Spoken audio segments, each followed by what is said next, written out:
fuck you and your mom and your sister and your job and your broke ass car and the shit you call art. Fuck you and your friends that I'll never see again. Everybody but your dog, you can all fuck off. I swear I meant to mean the best when it ended. Even tried to bite my tongue when you started. Now you're texting all Ya, halo teman-teman semua. Assalamualaikum warahmatullahi wabarakatuh.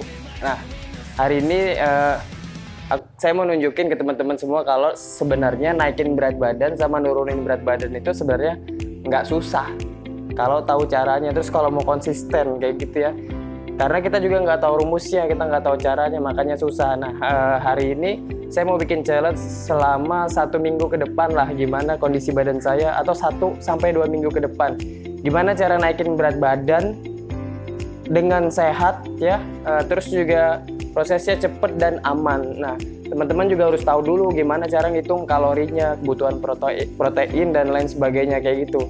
Saya mau timbang dulu berat badannya berapa. Ini saya taruh dulu ya, kita update timbangan hari ini dulu. Nah, jadi kita mulai dari perhitungan berat badan dulu, nanti baru kita dapat kebutuhan kalori kita berapa, kebutuhan protein kita berapa. Kita timbang dulu ya. Ini ada HP nih, beratnya nambah sedikit nih. Ya. Terus ini sudah saya save di sini.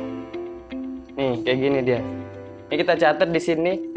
Tinggi badannya 163. Kebutuhan kalori harian saya adalah 1900.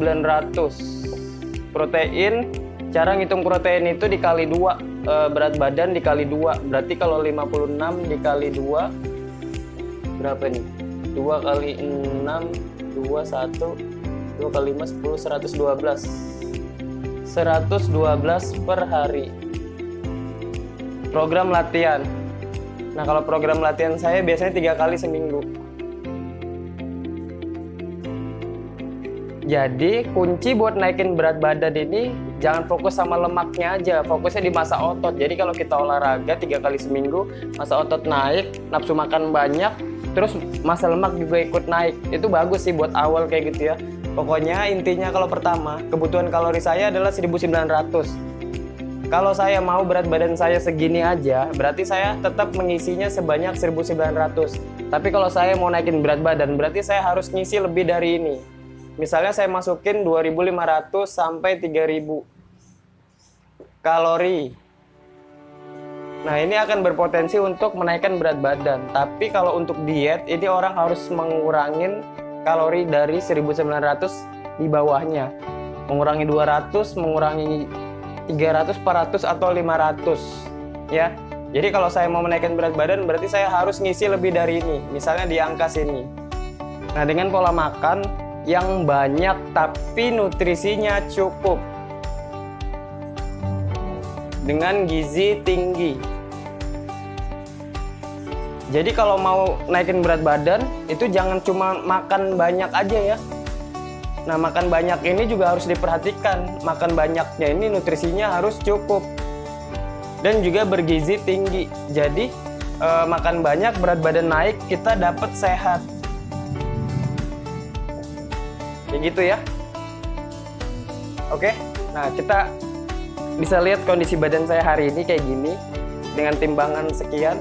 Nanti setelah 1 minggu ke depan gimana, sama pola makan hariannya juga nanti dilihat ya gimana. Nah, terus buat kebutuhan proteinnya di sini kita sudah siapin ayam buat 1 minggu. Ini ayamnya kayak gini. Ini udah kita siapin kayak gini. Ini saya pakainya 1 hari protein dari ayam pakainya 2. Jadi 1 buat pagi, 1 buat malam. Ini ada 1, 2, 3, 4, 5, 6, 7 pas 1 minggu. Jadi 1 hari pagi ini kita sarapan kita pakai 1 kantong.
teman-teman semua, hari ini pas 1 minggu kita naikin berat badan ya. Pas 1 minggu kemarin sudah makan lumayan banyak. Kita lihat komposisi badan yang sekarang.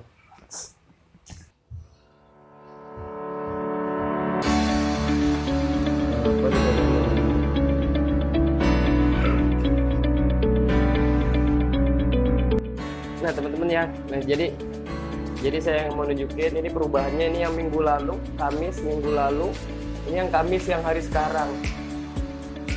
Berat badan secara total naik dari 56 menjadi 58. Memang basicnya kita bulking, artinya bulking itu kita naikin berat badan. Tapi di sini kita bikin bukan berat badannya aja yang naik, tapi massa ototnya juga naik. Nah, massa otot dari sebelumnya 45 naik menjadi 46. Kenapa ini bisa naik? Memang saya olahraga. Jadi olahraganya lebih banyak daripada biasanya. Terus IMT, artinya indeks massa tubuh atau body mass index itu normalnya di angka 18 sampai 25%. Nah, saya ada di antara itu, di atas 18, tapi juga di bawah 25. Dia nggak ngelebihi 25. Jadi kalau secara bentuk tubuh dia masuknya ke normal atau sehat.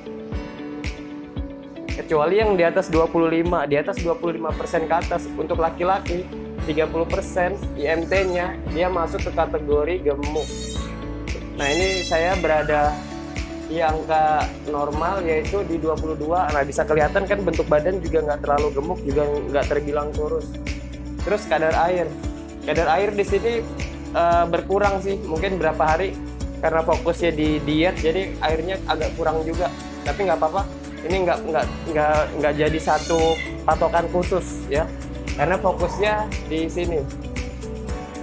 Protein, nah ini nggak tahu nih, padahal kebutuhan protein dia lebih banyak daripada yang sebelumnya. Tapi di sini kurang lebih aja sih sama. Artinya kebutuhan makan protein, konsumsi telur, konsumsi ayam, konsumsi whey protein, konsumsi daging juga lebih banyak, tapi ininya nggak apa-apa, ini bisa diabaikan aja. Metabolisme ini adalah modal hidup. Jadi kebutuhan kalori dasarnya kita itu ini. Ya. Nah, naiknya di lemak visceral, lemak perut. Ntar dulu. Lemak perutnya dari 5 naik ke 6. Emang kalau lagi bulking wajar perutnya gede karena kita memasukkan makanan banyak. Ya. Nah, jadi secara total kenaikannya bagus karena yang naik adalah massa otot. Maksud daripada ini teman-teman ya, bahwa naikkan berat badan itu nggak susah sebenarnya, asal tahu caranya. Nih kalau secara khusus dia naik 2 kg, dan 2 kg ini yang naik bukan lemaknya, tapi yang naik adalah massa ototnya. Oh ya, di sini nggak ada lemaknya nih. Nih lemaknya awalnya 15,3% lemak tubuh. Terus berikutnya menjadi 17%. Nah, ini meningkat karena memang kita bulking. Jadi makanan yang banyak itu dia jadi lemak dulu semuanya. Jadi makanan, jadi gula, jadi energi. Nah, nanti disimpan dia menjadi lemak. Kemudian kita yang milih mau jadi apa. Kalau kita banyak aktivitas, banyak kegiatan, banyak olahraga, ini bisa jadi sumber energi kita. Tapi kalau enggak, dia akan terus menumpuk menjadi banyak. Menjadi lebih banyak dia. Hasilnya nangis. Jadi intinya kayak gitu teman-teman. Nah, sama dengan penurunan berat badan. Penurunan berat badan juga sebenarnya nggak susah. Yang penting tahu caranya. Tapi penurunan berat badan yang aman dilakukan itu harus memperhatikan beberapa poin di sini. Ototnya ini kalau bisa dia tetap atau paling bagus bertambah. Jadi istilah kata harus ada olahraga juga saat menjalani program diet. Sama air juga, kebutuhan air di sini penting. Jadi dalam program diet kebutuhan air dia nggak boleh kurang. Minimal tetap tapi harus meningkat dia. Kebutuhan standarnya berapa? 60-65% dari bagian tubuh kita harus dialiri oleh air. Ini saya kalau menurut alat dia masih 58%, masih kurang ya. Standarnya di 60-65. Terus lemak. Lemak visceral batas amannya dia 1 sampai 6. Sehat. Kalau dia 7 sampai 9 ke atas itu sudah bahaya. Lemak visceral ini adalah lemak perut ya. Lemak yang ada di bawah perut. Itu nanti ada juga namanya lemak subkutan, lemak yang bergantung di organ-organ. Ini bahaya, semakin banyak semakin tinggi. Makin bahaya. Jadi poinnya di sini dalam waktu 1 minggu penaikan berat badan dilakukan dengan cara yang baik dan benar bisa ya. Jadi kalau ada yang badannya kurus lama, mungkin polanya aja yang salah. Jadi memang makan harus banyak. Di hari-hari pertama saya makan sehari 5 kali. Kedua masih 5 kali, ketiga sudah nggak sanggup lagi. Nggak bisa terlalu makan banyak protein ya. Jadi cuma 3 kali aja, tapi porsinya lumayan besar. Lebih banyak di proteinnya. Nah, jadi sebenarnya kalau dari tingkat kesulitannya, naikin berat badan ini jauh lebih sulit daripada menurunkan berat badan. Ya, jadi kayak gitu ya. Nanti berikutnya kita bikin lagi yang eksperimen nurunin berat badan. Ini kalau secara konsisten, naik 2 kilo dalam waktu 1 minggu. Kemungkinan kalau saya kerjakan ini selama 1 bulan, itu sudah pasti tuh. 1 minggu 2 kilo, 1 bulan bisa 8 kilogram. 1 minggu aja sudah kelihatan hasilnya. Sama penurunan berat badan juga yang penting, konsistensi. Ya, nanti kita bakal bikin lagi yang berikutnya nurunin berat badan 1 minggu juga mungkin ya. Oke.